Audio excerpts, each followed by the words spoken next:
Like again, we called it, season 5, season 7. People in Twitch chat to be able Diablo's to it was gonna be good. I quickly, told but you. we have our community team is actually in there. Oh my god! Like props to Lisa Casey in there right now and pulling specific. They're working on it for Q&A.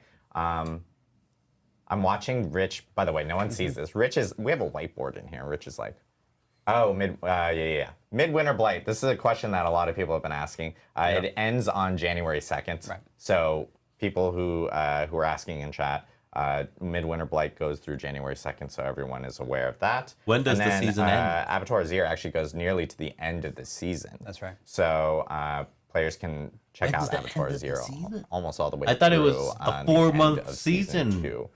Good or a reminders 3-month season. End dates. I will say that there's a question before we jump into the questions from chat.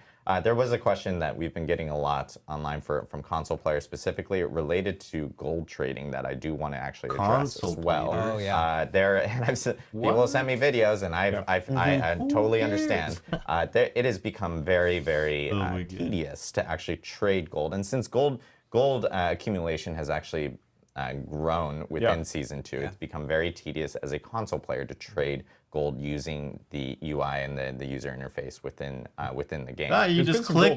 You just click the numbers. And I know they have to like manually scroll their gold, and it can be a little difficult. I will say that is being addressed, and the team is working on a fix for that. We're hoping that will be in for Season 3. Yep. So players. Chris. Oh, it's gonna be fun. I have no idea what I did. Uh-oh. Oh, well, here I fucked it up. Exactly. So I will jump into questions here. Why is Abattoir Azir considered a seasonal? So put in, 100 million, a billion gold. Relief during console will get a little bit more, I guess, of a relief on console will get be in for Season 3, and the team is working on a fix for that. We're hoping that will be in for Season 3. For Season 3, so players working difficult. I will say that is being addressed. Scroll their gold, and it can be a little difficult. I will say that is being addressed. Okay. And the team is working on a fix for that. We're hoping that will be in for Season 3. Yep. Huge. So players on console will get a little bit more.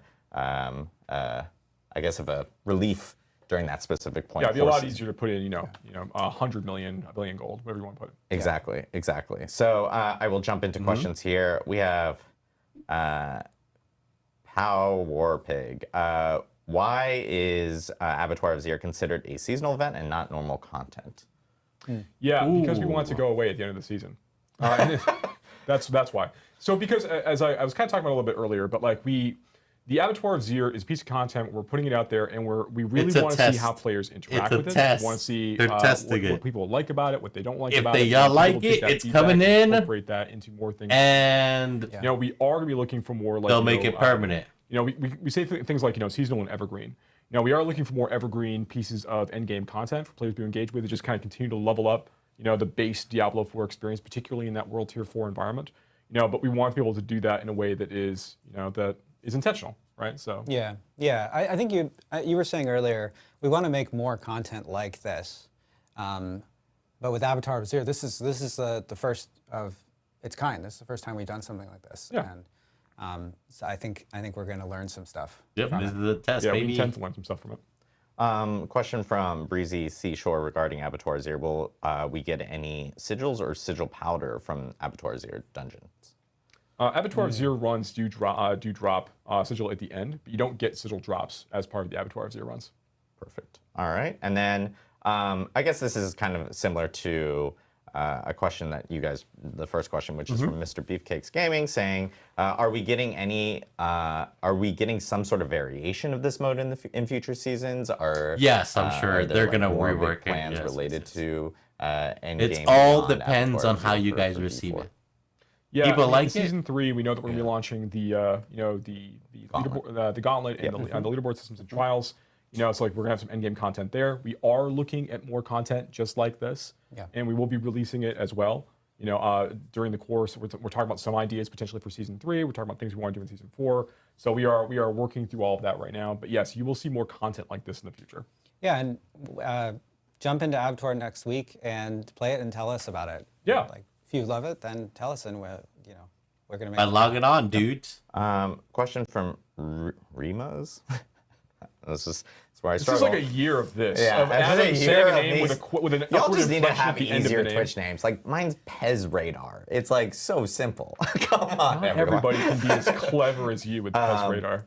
I know, so clever. I took a popular candy and mixed it in with the word radar, everyone. So Rima says, any news on a loot filter? Any plans for that? Things Yeah, like that? what's up This is with a that? popular question we tend to get quite often. A so. lot, bro. Yeah. I'm sorry. what was that? Yeah, well, you can answer too. Joe's like, I'm tired of this. I think we answered. We had a question like this at Yeah, Post- Joe's like, bro. And what I said, which continues to be true, is that We're working on we it. think that being able to filter your loot efficiently is a baseline part that should be part of all ARPGs, including Diablo 4. Some of the changes that we're planning coming up for itemization in Season 4, I think will help with that. We're going to look at those and look at the in the context of a loot filter as well. Like we're certainly not against adding a loot filter. Season 7, I'm telling you guys. Alongside Season 7's gonna pop off.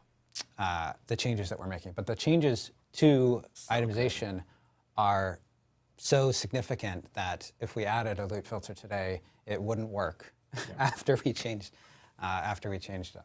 Yeah, wouldn't there's it? gonna be significant changes. So and we Why I wouldn't call it? that like some of the problems, the big problems that You we see update. right now in itemization. Largely, a lot of it comes down to being able to parse all this loot that you're collecting, and then like the general sense that like some affixes are just for nobody. Like they're not really good for anybody. Nobody really wants shrine buff duration. Right. Nobody really wants it's not. I shouldn't say no one really wants 3 or 4 resists on an item, but like there are some people that want 3 or 4 resists on an item. We're probably not gonna do a lot of that in the future. There's more things we're doing to make it just Well, I easier to do, because parse item to that item, one item the has sorts of all my improvements and resists. benefits And everything more else can players. focus on damage. Question from It's Doffy. Are there plans for more butcher-style bosses like Bloodseekers? Would love more types of these encounters, especially maybe during world bosses. That'd be crazy. But having like 4 butchers spawn in the middle of a world boss, that'd be fun. It's just a different kind of world boss at that point. Exactly. But yeah, any plans for like, I guess that it's that surprise type of element with enemies that come in.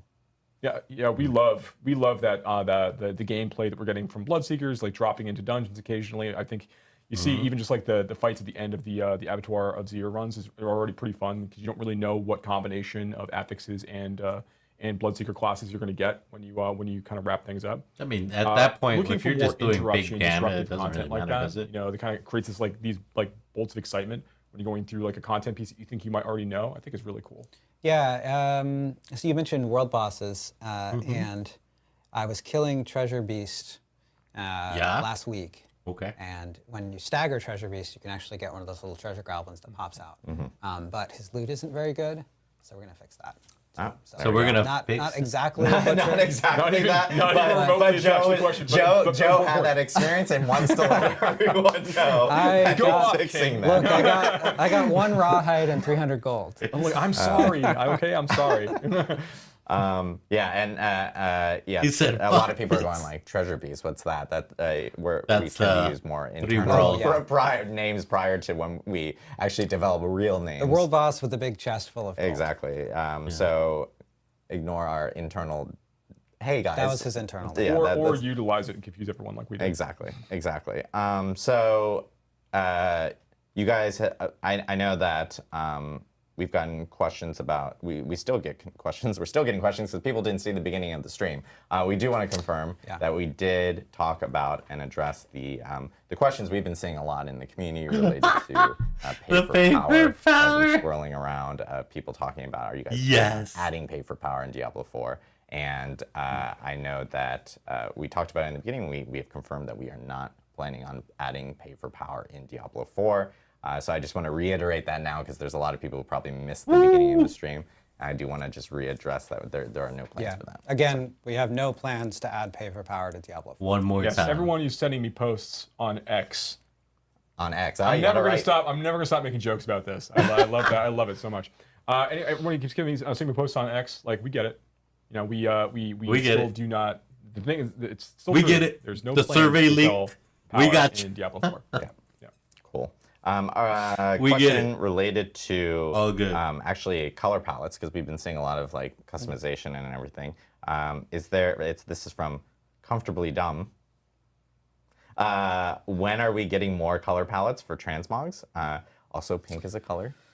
They want to make sure people are aware that pink is a color and they would like pink. Yeah, yeah. That's we don't get enough feedback on this.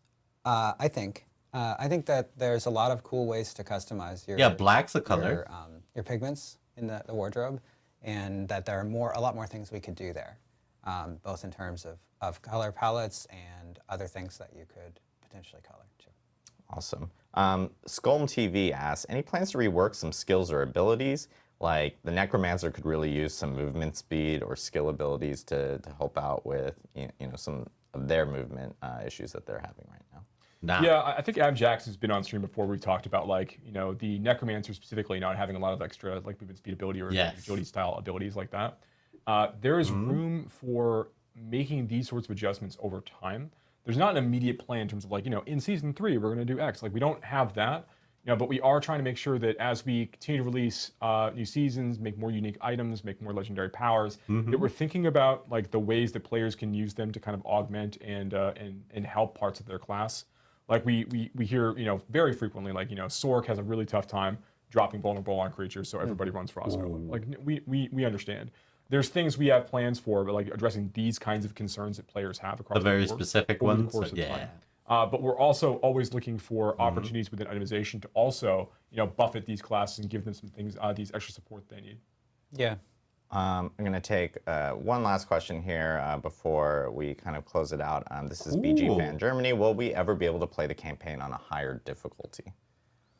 Yeah, a couple people have asked for this. I think this is an interesting idea. The campaign is something that You do once and it's done. sort of each time you play narrative content like this, you kind of get diminishing returns on how exciting it is, because some of it is based on surprise and But dude, those emotional resonance, cutscenes right? are cool. And some of it is like another reason to ask this question actually could be, hey, I want to fight Andariel more times, right?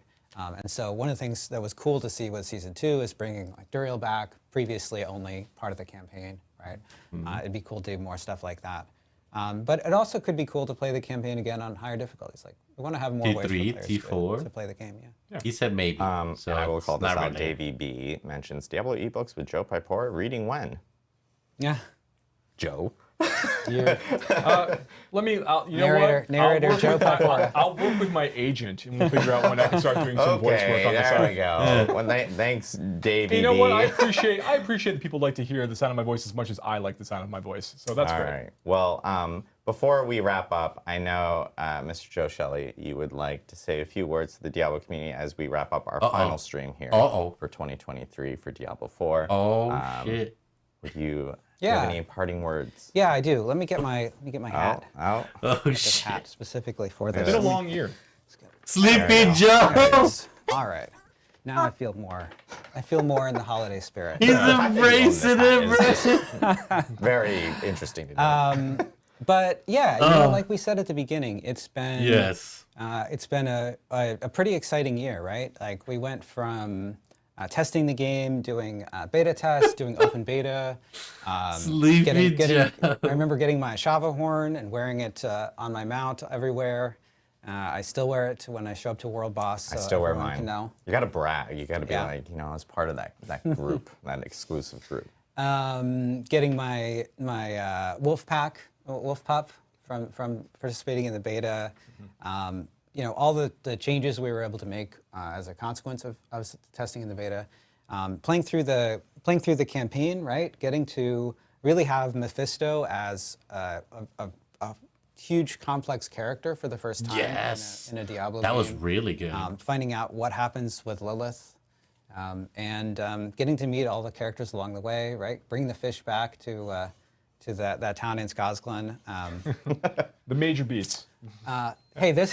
Exactly. Look, there's one quest designer who's like, I made those. It's a fun quest. No, but it was really the campaign in Diablo 4. I think we're really proud of the work that we did there. It was really cool for players to experience that and share in it, and for people who pick up the game now to check it out.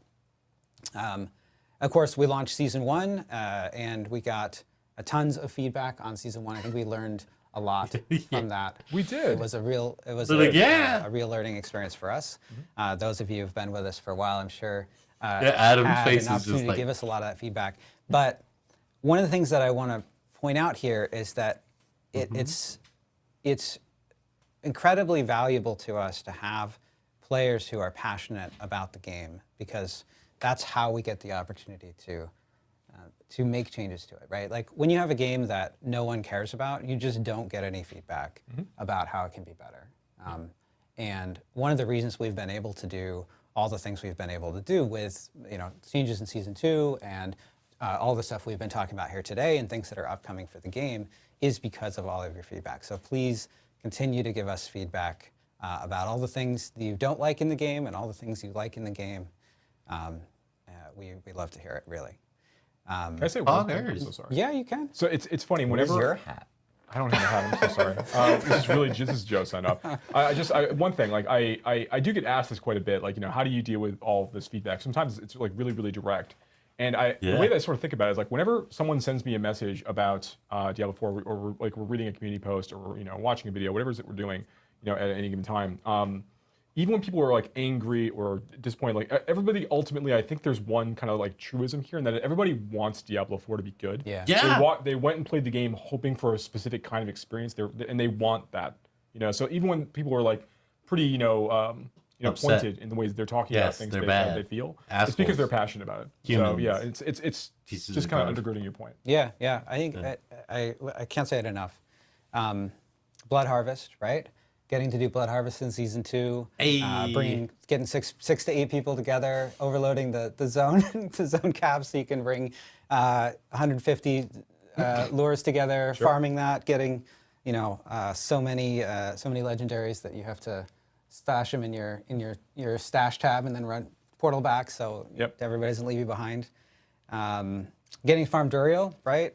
Linking your mats to make sure that you don't have that one person who shows up for the first couple parts of the rotation and then mysteriously vanishes without contributing.